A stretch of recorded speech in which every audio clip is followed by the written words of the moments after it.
Bonjour et bienvenue sur ce webinaire. Donc je me présente, moi je suis Riyad Dikes, consultant senior digital chez Expertime.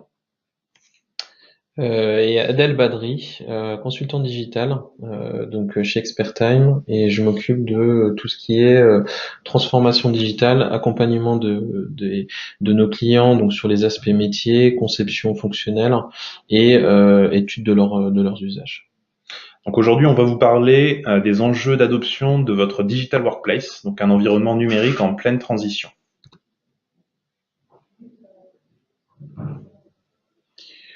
Alors, juste pour présenter brièvement, on est donc l'agence 4.0 donc chez Expertime, donc qui s'occupe de tout ce qui est la transformation digitale des entreprises.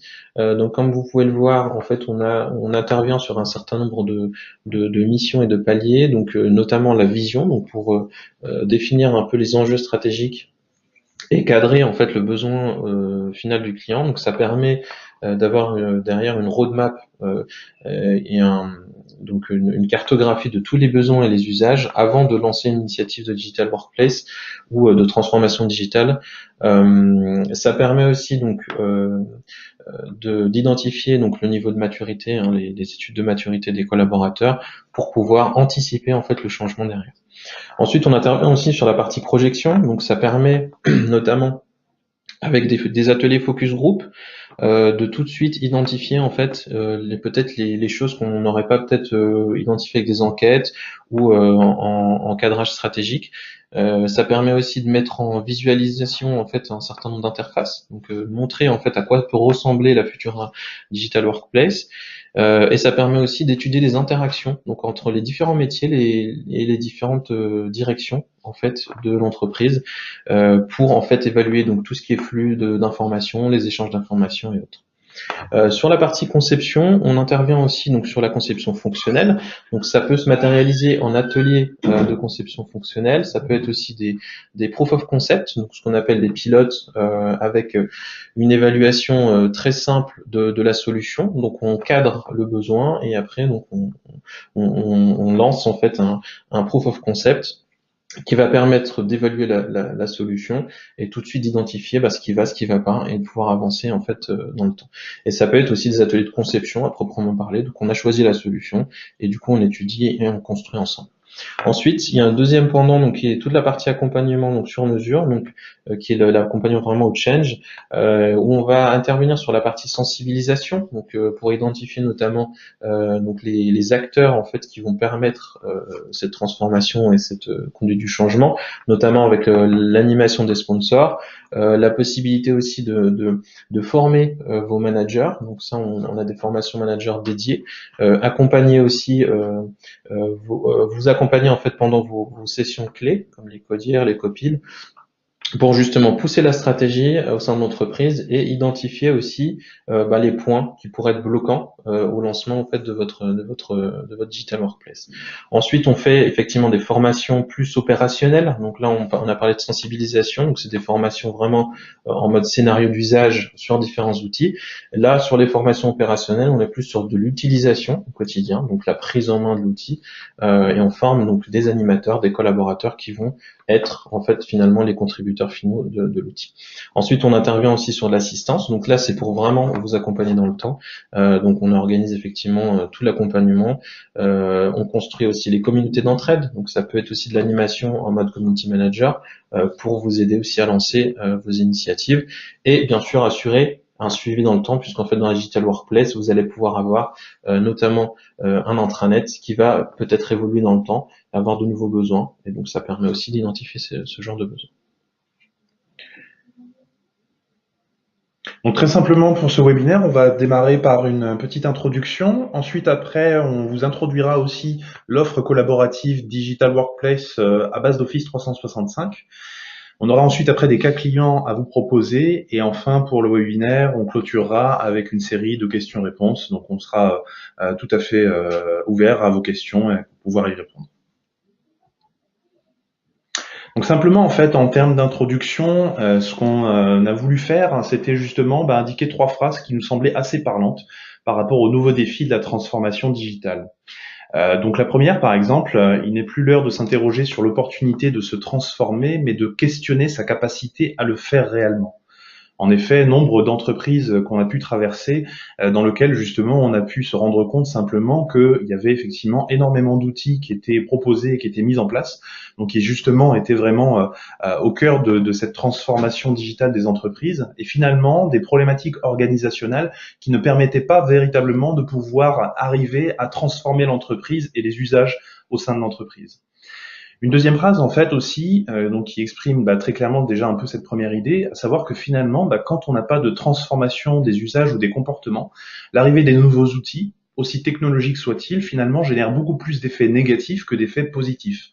En effet, il n'y a pas forcément d'adoption des outils, il n'y a peut-être même pas d'adhésion finalement à ces outils, simplement parce que on n'arrive pas à pouvoir transformer justement les comportements et même finalement les points de vue par rapport à cette arrivée d'outils qui sont censés transformer toute l'entreprise. Donc très clairement, finalement, c'est la troisième phrase, l'usage des nouveaux outils n'est pas un objectif en soi, en fait c'est simplement la résultante de l'adoption de nouvelles pratiques au sein de l'entreprise. Donc typiquement, il y a plein d'entreprises en fait très différentes qui sont organisées toutes de façon différente et simplement le fait d'avoir de nouveaux outils n'est pas synonyme de transformation de l'entreprise. Je suis passé par plein d'entreprises très différentes où finalement il y avait énormément d'outils à disposition et simplement 2 ou 3 ambassadeurs qui tentaient de pouvoir accrocher avec eux sur les nouveaux usages et sur les nouveaux outils des personnes qui elles n'étaient pas du tout au fait de ces outils-là et même dans la capacité même de les utiliser simplement parce qu'elles n'y trouvaient pas leur compte et qu'elles ne comprenaient pas finalement l'usage qu'elles pourraient en faire. Un autre schéma qui justement appuie également ces trois idées-là, c'est le fait que finalement, pour pouvoir adopter des nouveaux outils, il faut pouvoir déjà avoir de nouveaux comportements. Et donc là, en fait, on a un schéma qui provient notamment du cabinet L'Echo, qui nous indique un petit peu tout ça et qui montre justement un petit peu, voilà, une sorte de balance sur l'enjeu de la maîtrise d'outils par rapport aux nouveaux comportements. On a clairement en fait des outils qui sont plutôt des outils qui ont modernisé finalement l'entreprise dans les premiers temps.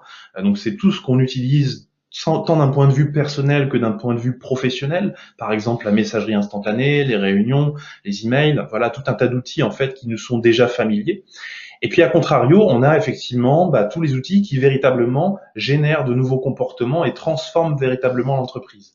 Donc, c'est tout ce qu'on a vu apparaître avec justement le phénomène des réseaux sociaux d'entreprise, ce qu'on appelle aussi les chat-tops. Les chat-tops, en fait, c'est vraiment l'usage de la messagerie instantanée, mais dans des outils qui vont permettre de gérer des projets, de pouvoir aussi désiloter les entreprises, parce que justement, ça permet de créer de nouveaux échanges transverses.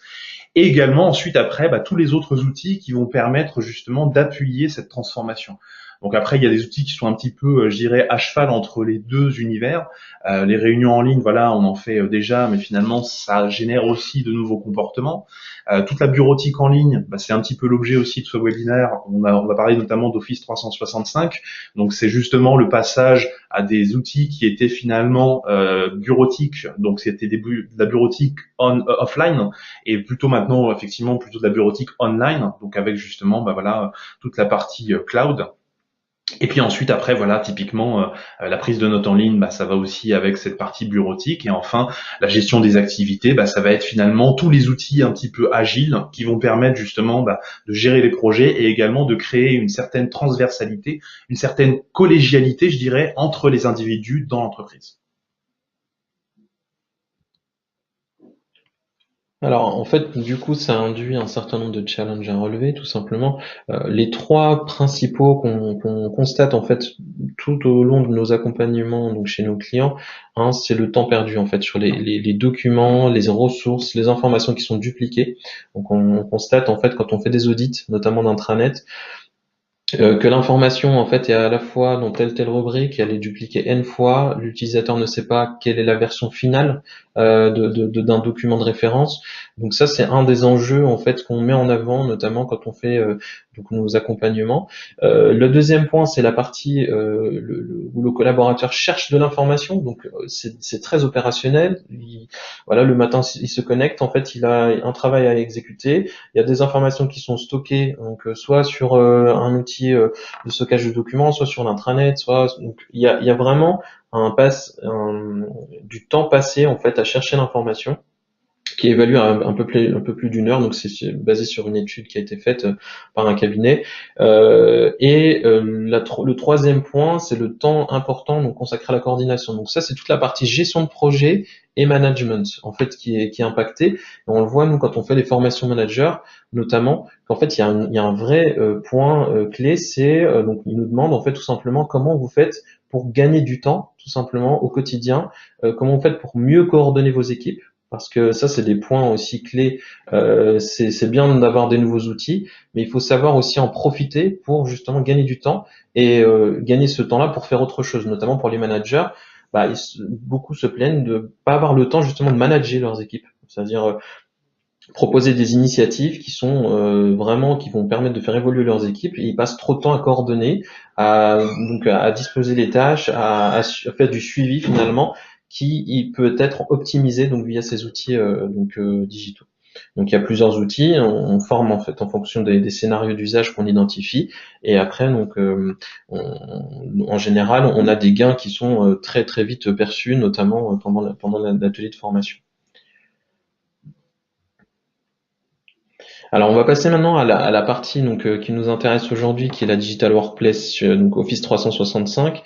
Alors, ce qu'il faut savoir, c'est que donc la Digital Workplace aujourd'hui, comme on l'appelle, ou l'environnement numérique, est l'héritière, on va dire, de l'intranet. C'est-à-dire qu'en fait, première génération d'intranet, on a un intranet qui est traditionnel, qui est top-down, qui pousse de l'actualité, qui permet de pousser de l'information de groupe, donc mettre en avant aussi les bienfaits de l'entreprise, les informations, et essayer d'être le plus corporate possible. Donc pousse en fait vraiment des informations en mode top-down.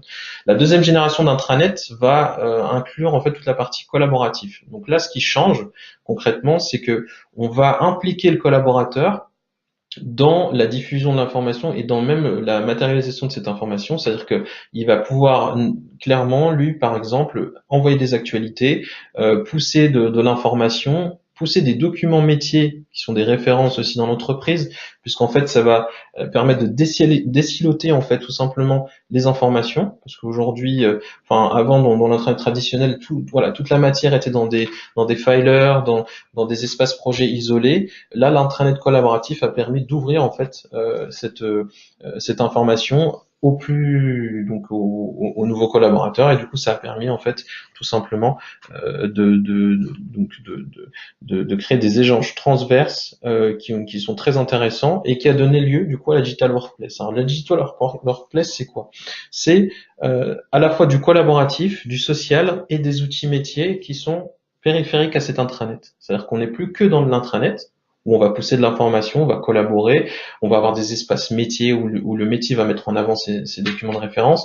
Là, on va être vraiment dans des objets connectés, en fait. Donc, chaque outil, finalement, dans cette Digital Workplace, va répondre à un usage donné et va permettre tout simplement de déciluter l'information et surtout d'éviter en fait tout ce qu'on retrouve beaucoup sur les intranets un peu traditionnels et collaboratifs, c'est-à-dire du développement supplémentaire qui va allonger en fait les coûts et qui va allonger aussi les délais de déploiement. Donc là, la Digital Workplace, l'idée c'est vraiment d'avoir une offre qui est prête à l'emploi, qui va répondre tout de suite à l'usage.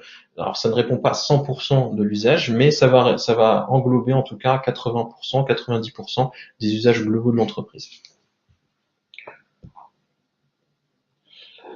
Alors, pour se focaliser un peu plus sur Office 365 et comprendre un peu, donc là effectivement, ce qu'on a mis, donc là c'est un ensemble d'applications qui sont dans Office 365 que vous connaissez sûrement déjà. Alors, la première chose que nous on met en avant, c'est que ces applications-là, en fait, peuvent être utilisées soit pour un usage donné, donc par exemple j'utilise mon Outlook pour diffuser mes mails, hein, donc c'est bien sûr Outlook Online, hein, qui est la version web d'Outlook sur votre application PC, OneDrive qui peut être utilisé aussi en ligne et qui peut être aussi synchronisé sur le PC personnel de l'utilisateur pour les documents qui l'intéressent et qui veut garder en offline.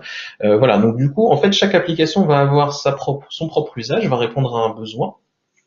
Ce qui est important en fait auprès des collaborateurs, c'est d'identifier tout de suite de cette cartographie, c'est-à-dire montrer aux utilisateurs que concrètement, quand on déploie Office 365, voilà les outils qui sont à disposition, et en fait tout simplement expliquer à quoi chaque outil va leur servir. Donc concrètement au quotidien, parce qu'en fait l'enjeu, c'est que si les collaborateurs ont compris à quoi va aller servir ces nouveaux outils, ils vont forcément adhérer.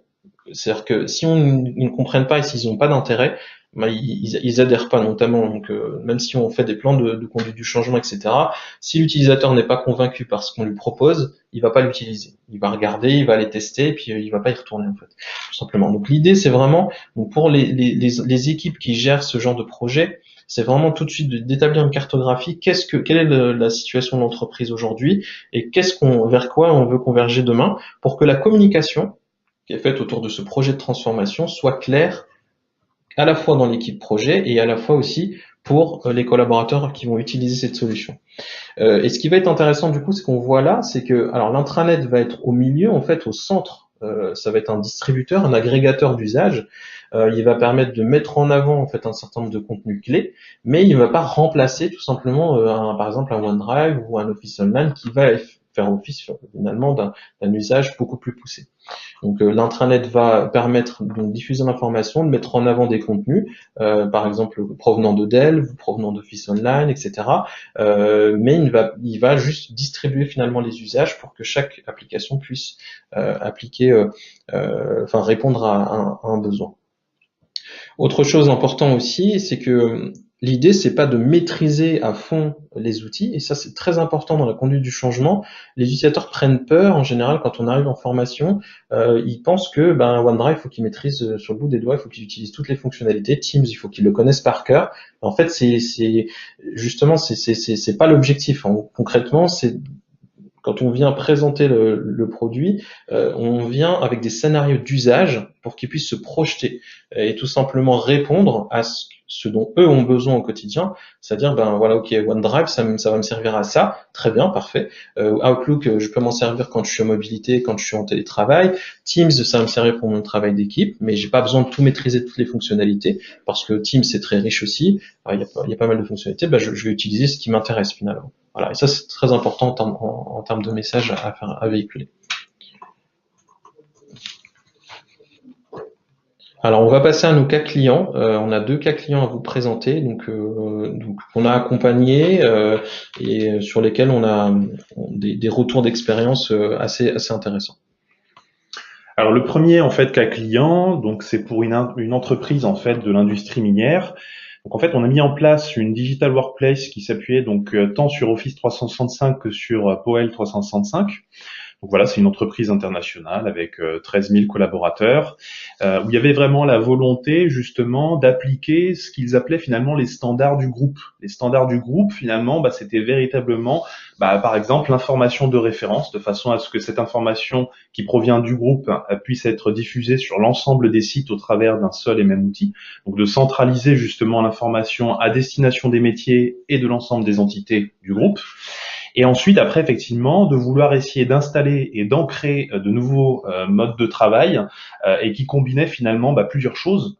Déjà, la communication, donc la communication qui, à l'origine, avec l'intranet de départ, était vraiment très verticale.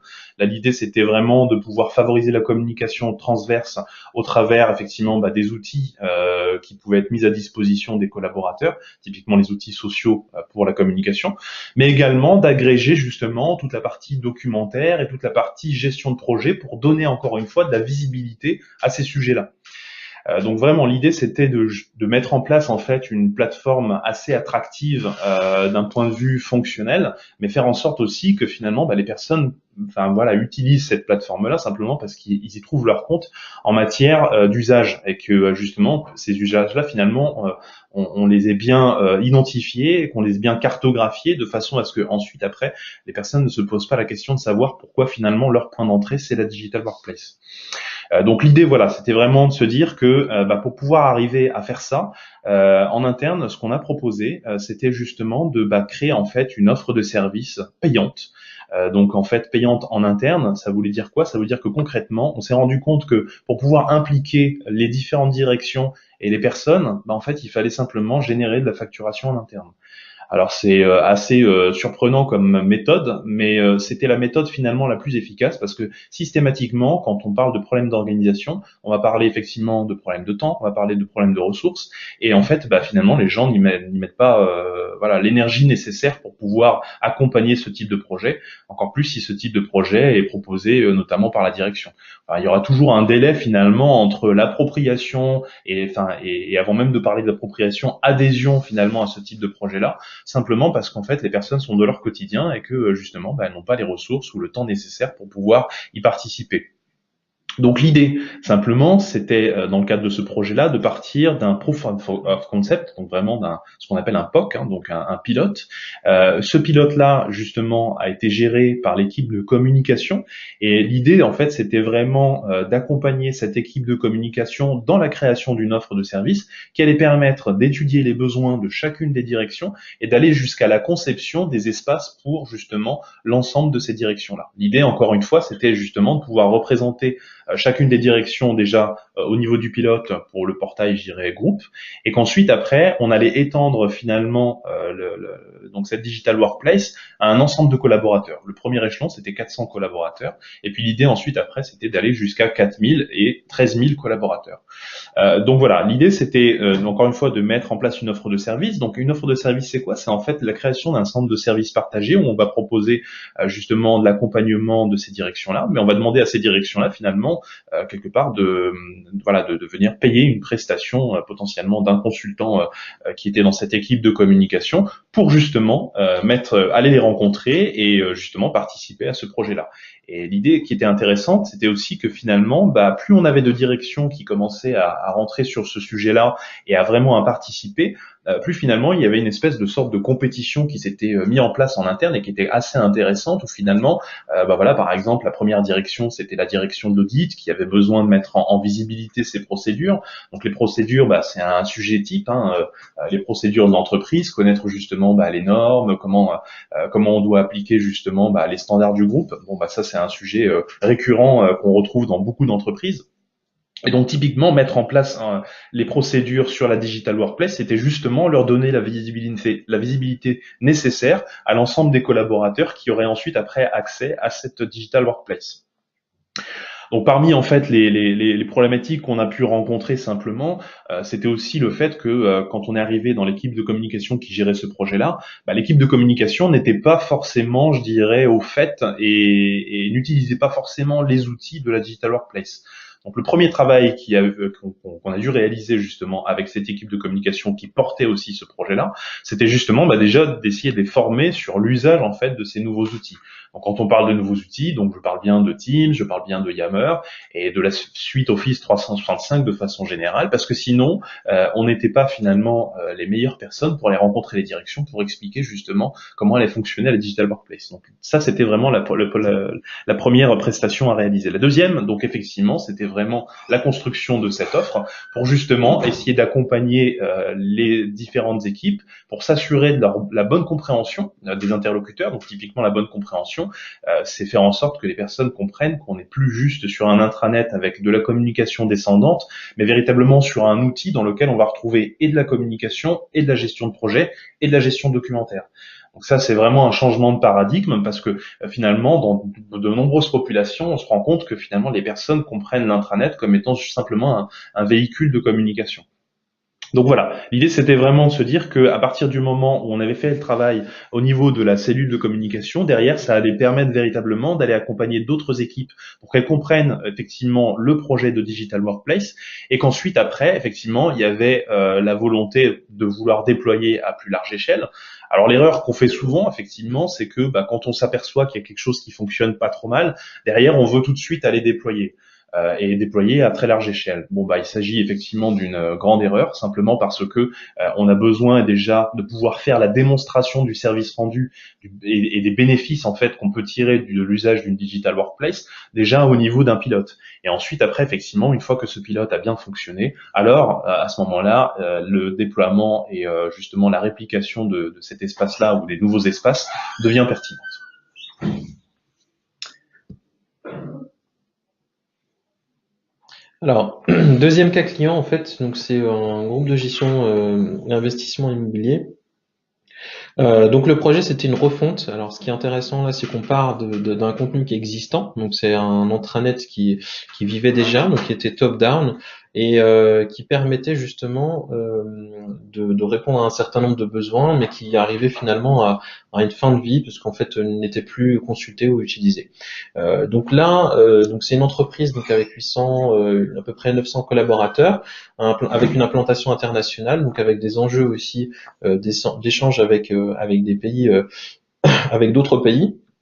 Le contexte, c'est que donc la refonte de cet intranet-là va permettre finalement de justement de rendre l'intranet plus collaboratif. Et c'est ça l'objectif. Ce qui a été intéressant aussi, c'est qu'on a identifié dès le départ en fait une équipe projet, donc on a identifié un certain nombre de collaborateurs dans chacune des directions qui vont représenter finalement les besoins. Et c'était intéressant parce qu'en fait, à chaque fois, on a constaté qu'ils intégraient vraiment tous les ateliers, que ce soit d'accompagnement, de conception, ils étaient là, ils remontaient les informations et on avait en fait finalement une matière qui était pertinente. Et ça, c'est très important, je pense, dans ce genre de projet, c'est vraiment d'impliquer dès le départ les ambassadeurs en fait de ce genre de projet, parce qu'en fait, c'est ce qui va permettre derrière que la communication finalement prenne et que le projet aussi ait des relais en fait au sein de l'entreprise. Et donc ce qui nous a aidé après par la suite donc dans les formations pour aussi justifier un certain nombre de choix de conception qu'on avait fait. L'idée aussi, c'était aussi là d'optimiser finalement le travail d'équipe et la visibilité donc des chantiers aux managers, parce qu'en fait, ils travaillent sur pas mal de chantiers immobiliers. Et l'idée, c'était vraiment de donner aux managers une visibilité sur les différents projets. Donc, ce qui se passe, c'est que comme vous le voyez, nous, on était parti sur une refonte d'intranet, mais au final, on a élargi le spectre pour que ça devienne justement une digital workplace. Et c'est à ce moment-là, donc c'est sur type de besoins qu'on va leur dire concrètement que l'intranet, ok, il va répondre à un certain nombre de besoins de communication, de collaboration, de mise en avant, de documents de référence, que ce soit des métiers qui publient ou de la communication des ressources humaines. Mais aussi, ce qui est important, c'est d'utiliser du coup les applications qui sont autour de cet intranet-là pour justement répondre à ce besoin. Donc notamment, dans leur cas, en fait, donc c'était l'utilisation de Groups quand il était sorti avant l'utilisation de Teams aujourd'hui. Donc dans la gestion d'équipe, donc vous voyez en fait ça complétait finalement l'usage où ils avaient des espaces direction dans l'intranet pour publier en fait de l'information, de l'information métier, donc des documents de référence, et à la fois ils avaient aussi des Groups et maintenant des Teams, puisque du coup ils ont récemment switché du coup sur Teams tout leur groupe pour du coup gérer toute la partie travail d'équipe. Ce qui a été intéressant aussi chez eux, c'est l'identification finalement des ambassadeurs, donc qui sont des ambassadrices chez eux. Donc ils en ont une dizaine, donc qui font partie de différentes directions dans l'entreprise et qui vont être finalement les ambassadeurs finalement de cette démarche. Et ça marche vraiment très très bien parce qu'en fait on a un relais qui est formé, donc on a formé, c'est des formations à la fois usage et opérationnel, puisqu'en fait l'ambassadeur est là aussi pour répondre à certains cas d'usage, débloquer certaines situations, et surtout, comme l'ambassadeur est au centre du métier, il va être là aussi pour convaincre. Et c'est là où on va aussi gagner en adhésion, c'est-à-dire que on ne peut pas convaincre tout le monde forcément dans l'entreprise, parce que certains ont leurs habitudes, on ne peut pas forcément les atteindre. Par contre, en utilisant ce réseau d'ambassadeurs, on peut facilement un collègue. Donc j'ai par exemple, je suis une ambassadrice, donc c'était à la direction des ressources humaines, pardon, qui donc déployait donc la solution chez eux. Elle est simplement allée parler à sa manager et du coup, elle lui a expliqué concrètement, voilà, quels sont les gains au quotidien que cette plateforme pouvait apporter. Et ça a tout de suite débloqué la situation, et donc ils ont demandé des formations, de l'accompagnement, etc. Donc c'est vraiment via aussi ce réseau d'ambassadeurs qu'on va pouvoir aussi pousser ce type de projet. Donc le diagnostic, c'est que on a eu au départ en fait une très bonne définition des objectifs, ce qui a permis en fait d'élargir le spectre, notamment donc de refaire l'intranet effectivement avec des rubriques beaucoup plus simples, beaucoup plus accessibles, de faire le tri aussi dans les informations, mais ça a permis aussi d'onboarder en fait sur les différentes applications Office 365 qui ont permis du coup, donc notamment Groups, OneNote, Office Online, la différenciation, quand j'utilise par exemple Excel Online et Excel, quelle est la différence entre les deux? Voilà, donc ça c'est des choses en fait, c'est des questions auxquelles on répond pendant ces formations-là et qui permettent de débloquer petit à petit les usages. Enfin, une utilisation progressive aussi, car les managers ont été impliqués dès le départ. Parce que suite à ces formations ambassadrices, on a fait aussi des formations managers qui ont eu beaucoup de succès. Donc on avait à peu près une vingtaine de managers à chaque fois, ce qui est vraiment énorme. Donc ce qu'on a décidé de faire en termes de format, c'est d'avoir des sessions plénières où on explique un peu le principe et le rôle du manager, qu'est-ce qu'on attend de lui, les billes qu'il pouvait avoir justement pour favoriser ses usages au sein de son équipe. Et on avait aussi des sessions personnalisées où on intervenait directement au sein de l'équipe. Donc, ils prenaient un projet clé, en fait, un projet clé qui était réel, et du coup, on arrivait, on ouvrait un espace, on essayait de comprendre le besoin, et on configurait directement l'outil pour qu'il soit opérationnel, et l'équipe était là, donc elle prenait en main au fur et à mesure, donc au fur et à mesure de la session de formation. Donc ça, c'est un format qui est très intense, effectivement, mais qui du coup, avec l'implication du métier, est très opérationnel, et du coup, derrière, dès qu'ils sortent de la formation, ils sont tout de suite en capacité d'utiliser ces nouveaux outils. Et bien sûr, on les accompagne dans le temps pour les évolutions qu'ils peuvent avoir. Ensuite, ce qui est intéressant, on a identifié aussi un certain nombre de freins qu'il y avait au départ. Donc sur ces freins-là, donc par exemple sur les espaces projets, ils savaient pas trop quel outil utiliser. Donc du coup, on a fait des POC en interne. Donc on a lancé un type d'espace, on a lancé un Teams, on a lancé voilà un certain nombre de typologies d'espace. Et du coup, à l'issue du POC, donc ils ont fait un essai sur un mois, 2 mois, et ils ont dit ok très bien, c'est plutôt Teams qui répond aux besoins. Et les espaces projets finalement sur du Team Site, ça marche pas. Et du coup, ça a permis donc de lancer l'intranet, de pas bloquer en fait le lancement, et ça a permis tout de suite d'identifier que toute la partie projet, c'est plutôt dans Teams parce que ça répond totalement à leurs besoins.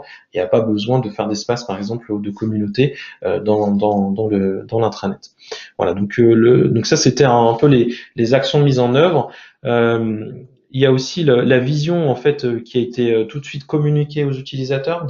Donc la communication au lancement, c'était vraiment bienvenue dans votre digital workplace avec un accès vraiment à toutes les applications Office 365.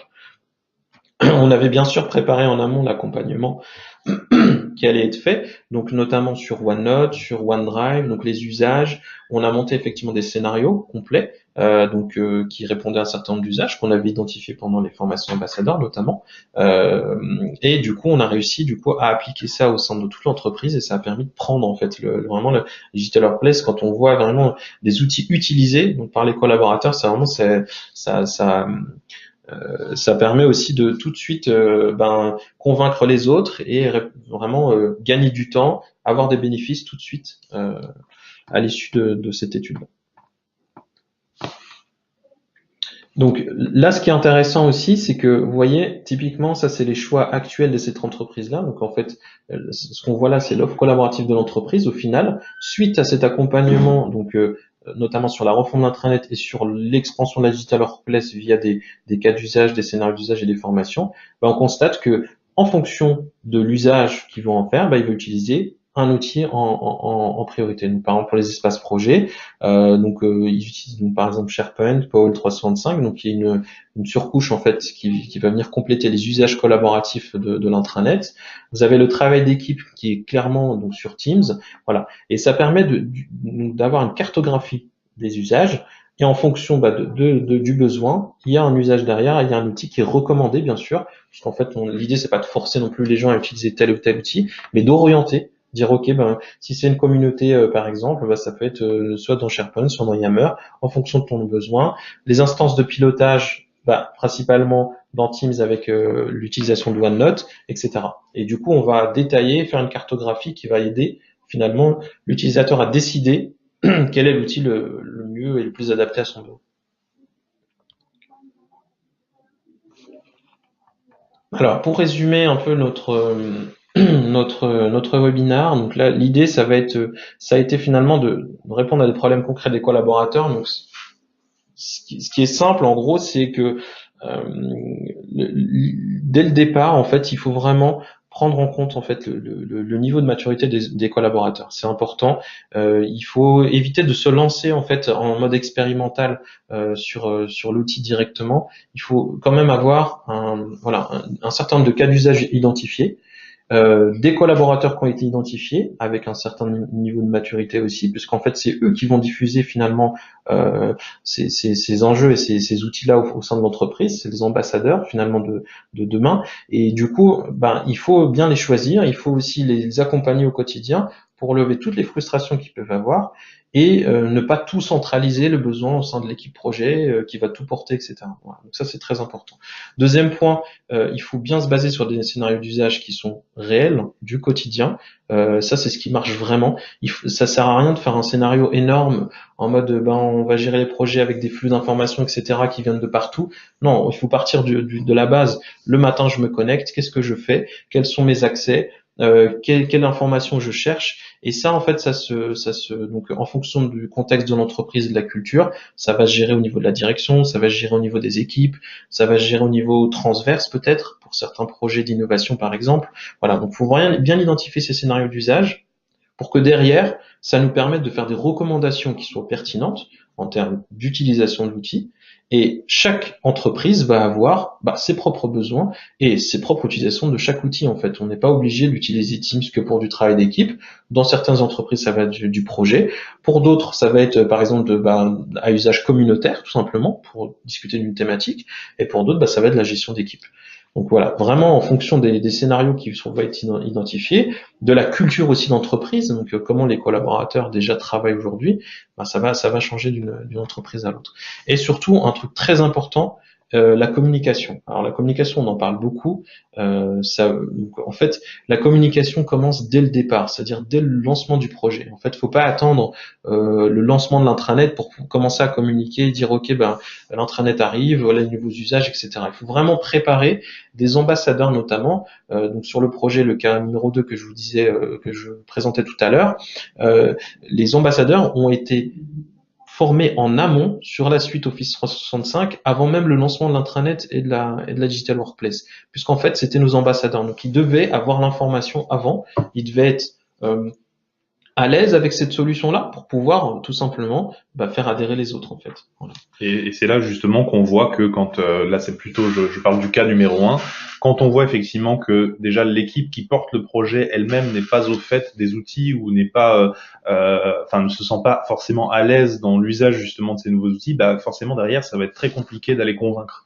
Donc ça c'est encore une fois un point très important, c'est qu'effectivement le plan de communication dont parle Adèle il y a quelques instants, il est primordial de le démarrer finalement avant même que le projet soit réalisé et que l'intranet ou la Digital Workplace soit en place.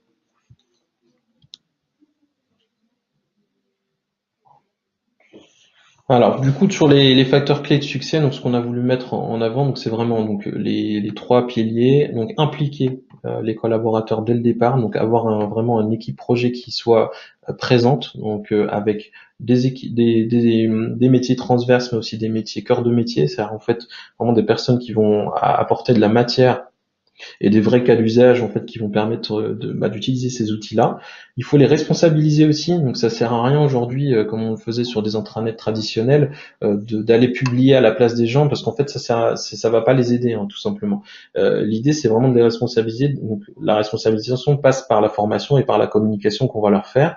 Et il suffit simplement, je vous assure, quel que soit le niveau de maturité du collaborateur, s'il y trouve un intérêt, s'il a compris vraiment comment utiliser l'outil, il va forcément y aller. C'est implicite. S'il y voit un intérêt, qu'il sait qu'il va gagner du temps, qu'on s'est basé sur un vrai scénario de son quotidien, il va forcément y aller et il va aussi aider à convaincre les autres collaborateurs. L'un des premiers facteurs clés de succès, avant même de parler d'adoption des outils, c'est vraiment l'adhésion finalement au projet lui-même de transformation.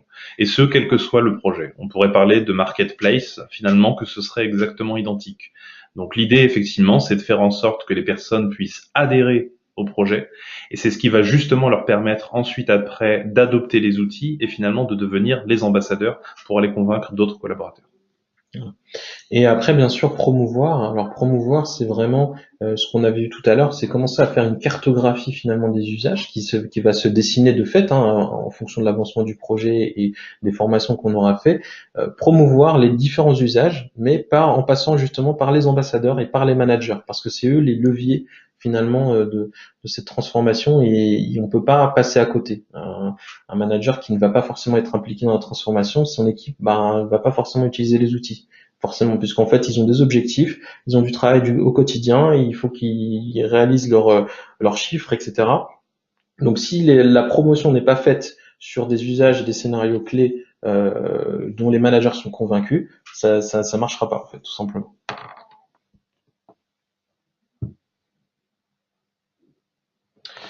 Alors du coup sur les solutions qu'on propose effectivement et qui sont proposées de manière très très générale et sur lesquelles on vous recommande de travailler, c'est vraiment sur les études de maturité digitale. Donc ça c'est très important. Il y a différents outils pour le faire. Hein. Ça peut être des enquêtes, ça peut être des sondages très ciblés, ça peut être aussi des interviews directement avec des utilisateurs qu'on va voir en direct pour comprendre quels sont les points de blocage, quels sont les besoins aujourd'hui qui sont identifiés. Parce qu'en fait, souvent, on arrive sur des projets où l'équipe projet a peut-être déjà identifié un certain nombre de besoins, mais je pense que l'étude de maturité peut ressortir, et ça a été prouvé sur tous nos projets où on a fait des études et des audits, qu'il y a certains besoins qui sont pas forcément vus parce que le collaborateur n'en a pas parlé, parce qu'il n'a pas forcément adhéré à ce projet-là, donc il n'en a pas parlé tout simplement, et du coup, c'est dommage parce qu'en fait, ça crée des frustrations, tout simplement. Un des points clés justement sur ce sujet-là, c'est simplement le ressenti du collaborateur. Le ressenti du collaborateur est extrêmement important parce que justement, c'est ce qui va permettre aussi de savoir précisément quels sont ses besoins et ses attentes. Si on ne prend pas, entre guillemets, comme on dit régulièrement, la température des collaborateurs, alors on n'est pas en mesure de pouvoir identifier potentiellement quels seront leurs besoins et leurs usages futurs. Oui, d'accord. Et focus group, donc les focus group en fait sont des ateliers, donc comme on l'a vu tout à l'heure, hein, qui permettent d'identifier un certain nombre de scénarios d'usage. Donc c'est là où on va en fait qu'on utiliser dans les scénarisations des usages. On va en fait tout simplement donc ça peut être des ateliers de post-it par exemple pour identifier quelles sont les fonctionnalités clés à mettre en avant pour la refonte d'un intranet. Ça peut être aussi dans le cadre de la prise en main d'un nouvel outil comme Teams par exemple ou OneNote, identifier vraiment quels sont les points clés pour, par exemple, les best practices pour animer une réunion, voilà, ce genre de choses, et qui permettent du coup tout de suite d'avoir à la fois un cadrage des besoins, d'accord, et savoir en fait quelle solution derrière on va y attribuer. Donc soit ça va être une solution, une application toute faite qui est déjà là, qui est déjà dans l'offre, soit ça va être une solution qu'on va peut-être déployer sur l'intranet, mettre en avant. Ensuite, on scénarise les usages et c'est là où en fait la communication va commencer. C'est-à-dire c'est vraiment avant la conception, on cartographie en fait les différents usages identifiés avec les sondages, avec les interviews qu'on aura fait, avec les focus group et du coup on établit une roadmap tout simplement qui va permettre tout de suite de dire ok tel usage, on va pouvoir préparer des formations en amont, préparer les ambassadeurs pour qu'ils soient prêts à déployer un peu le message et ça permet tout de suite de donner une visibilité tout simplement aux collaborateurs. Parce qu'aujourd'hui, effectivement, quand on arrive sur Office 365, on dit ah oui, ok, il y a une dizaine d'applications, j'en fais quoi? Comment je l'utilise? Mais en fait, oui, tout simplement, il faut orienter le collaborateur, lui dire ok, selon les usages et la culture d'entreprise qu'on a, les projets, la typologie des différents scénarios qu'on aura identifiés, voilà comment tu peux utiliser Office 365 et voilà les outils qui va être pertinent pour toi. Et enfin le proof of concept, donc ça c'est quelque chose qui s'est beaucoup déployé, qui a toujours existé, mais qui est très important, notamment depuis le déploiement de ces outils dans le cloud. C'est pour lever toutes les peurs en fait qu'il peut avoir en fait au sein d'une équipe projet, démontrer en fait que la plateforme, que l'usage, il est là. C'est-à-dire que le gain qu'on va avoir, il est là. Donc le proof of concept, tout simplement, c'est un mini projet qui va permettre, dans un périmètre donné, de dire ok très bien, la solution elle répond à mon besoin et je peux la déployer. Voilà, tout simplement. Voilà, et ça marche très bien parce que ça permet de convaincre, notamment quand il faut aller voir le DG, le convaincre sur un certain nombre de démarches ou débloquer des fonds par exemple pour des formations. Et ce proof of concept peut aussi amener à justement prouver que le gain il est là quoi en fait, donc il est tout de suite. Alors, on arrive à notre séquence de questions-réponses. Donc, je ne sais pas si du coup vous avez des questions par rapport à tout ce qu'on a pu voir. Euh, alors, je vois qu'effectivement, on a potentiellement des questions qui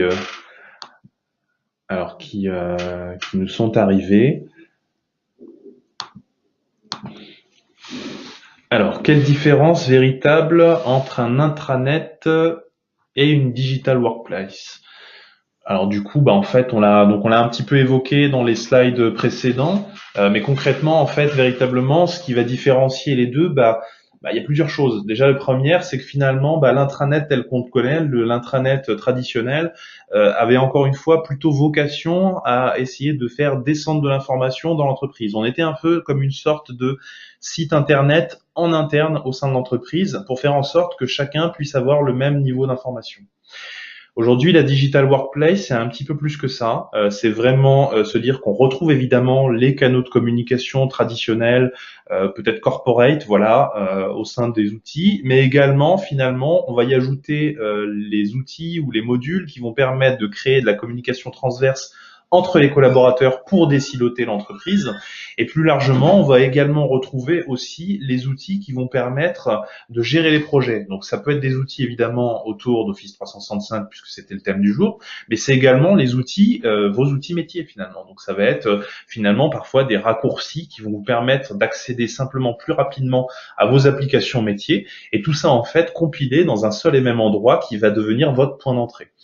La digital workplace, finalement, c'est aussi un changement d'état d'esprit par rapport justement au travail et par rapport à la dispersion de l'ensemble des applications.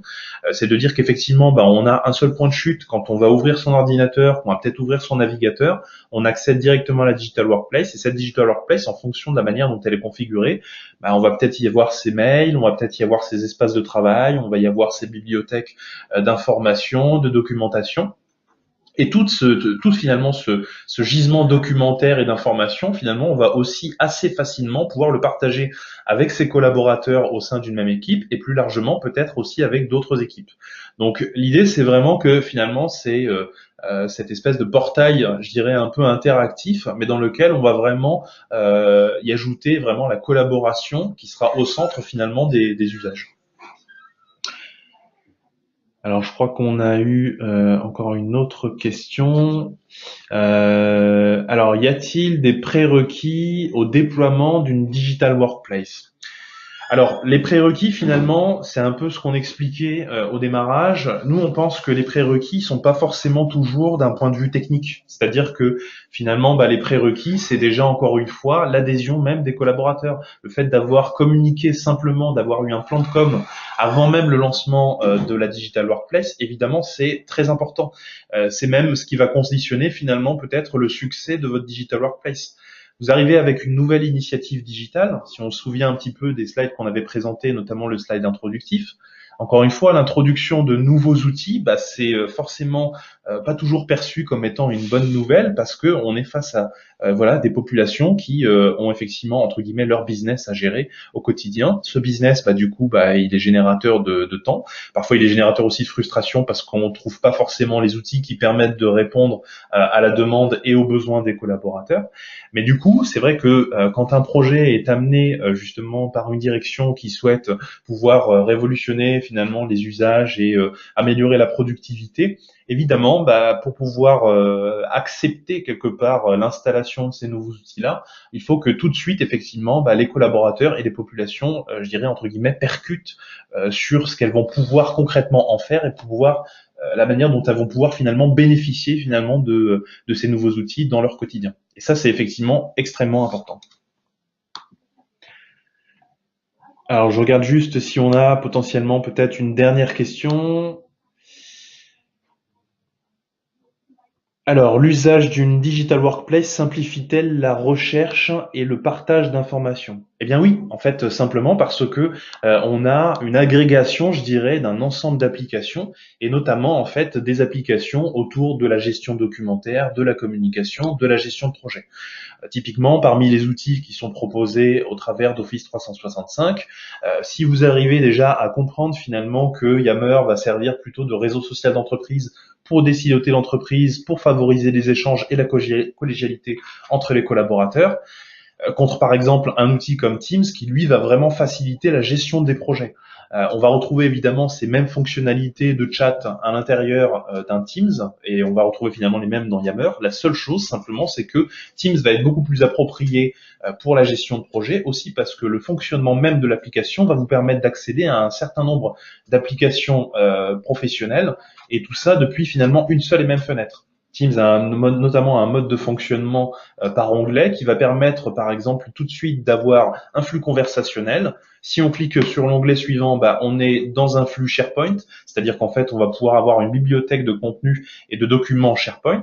Et puis ensuite, après, on va avoir un wiki. Puis ensuite, après, on va pouvoir avoir, par exemple, une application orientée sur du management visuel, une application sur, par exemple, une liste des tâches, etc., etc. Donc en fait, je dirais que c'est un outil qui va vraiment agréger justement l'ensemble de ces usages-là. Et du coup, en fait, on va vraiment avoir la possibilité justement de pouvoir rechercher facilement d'informations et également partager facilement cette même information. Alors voilà, je crois qu'on a plus de questions. Écoutez, je vous remercie en tout cas pour votre participation et pour votre écoute. À très bientôt pour un prochain webinaire. Merci à vous. Merci.